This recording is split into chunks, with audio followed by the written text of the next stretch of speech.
সিরাজগঞ্জের রাজনীতিতে সাহস ও নেতৃত্ব ও ত্যাগের এক উজ্জ্বল প্রতিচ্ছবি সাইদুর রহমান বাচ্চু। বিএনপির কেন্দ্রীয় নির্বাহী কমিটির সদস্য এবং সিরাজগঞ্জ জেলা শাখার সাধারণ সম্পাদক হিসাবে তার নেতৃত্ব বরাবরই ছিল সংগ্রামী এবং অগ্রগতির প্রতীক। দীর্ঘ রাজনৈতিক জীবনে তাকে মোকাবেলা করতে হয়েছে নানা প্রতিকূলতা। তার বিরুদ্ধে রয়েছে ৭৪টি মামলা আর গ্রেপ্তার হয়েছেন ৩৪ বার। তবুও সংগ্রামী এই নেতা কখনোই রাজনীতির মঞ্চ থেকে সরে যাননি, বরং তিনি সামনের সারিতে থেকে দলের নেতাকর্মীদের সংগঠিত করেছেন এবং তাদের মনোবল বাড়িয়েছেন। ২০২৪ সালের জুলাই আগস্ট মাসের রাজনৈতিক উত্তাপ ও আন্দোলনের সময় সাইদুর রহমান বাচ্চু ছিলেন সিরাজগঞ্জের রাজপথের অন্যতম মুখ্য নেতা। এই সময় তিনি শুধু নেতৃত্বই দেননি, বরং তার উপস্থিতি ও কার্যক্রম দলের নেতাকর্মীদের মধ্যে নতুন উদ্দীপনা সৃষ্টি করে।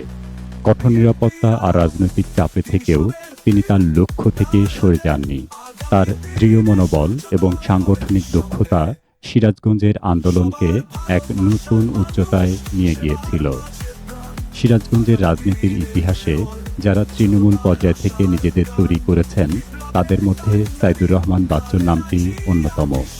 তৃণমূলের নেতাকর্মীদের সঙ্গে নিবিড় সম্পর্ক, সাহসী সিদ্ধান্ত এবং রাজনৈতিক দর্শন তাকে জনগণের কাছেও একজন গ্রহণযোগ্য নেতা হিসাবে প্রতিষ্ঠিত করেছে। তার দীর্ঘ সংগ্রামের ইতিহাস শুধু বিএনপির জন্য নয়, পুরো সিরাজগঞ্জের রাজনীতির জন্য এক অনুপ্রেরণার অধ্যায়। সাইদুর রহমান বাচ্চু একজন প্রতিভাবান ও নিষ্ঠাবান রাজনীতিবিদ, যিনি সিরাজগঞ্জ জেলা বিএনপিকে সুসংগঠিত ও কার্যকর রাখতে নিরলস পরিশ্রম করে যাচ্ছেন।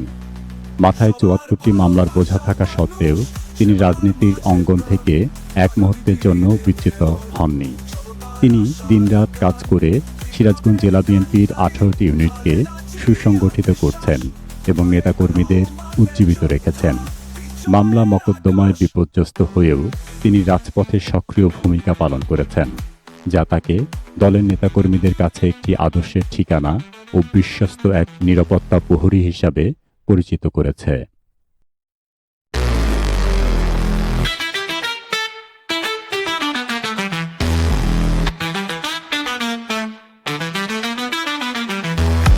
সিরাজগঞ্জের মাটি, ত্যাগের পথে হাঁটি, সাধারণ সম্পাদক তিনি সাইদুর রহমান বাচ্চু। রাজনীতির সৈনিক, দেশব মাতৃকার তাকে, ত্যাগের ইতিহাস লিখেছেন প্রতি এক পাকে। সবার ভালোবাসার মানুষ, সেবার মাঝে প্রাণ, আগামী দিনে মেয়র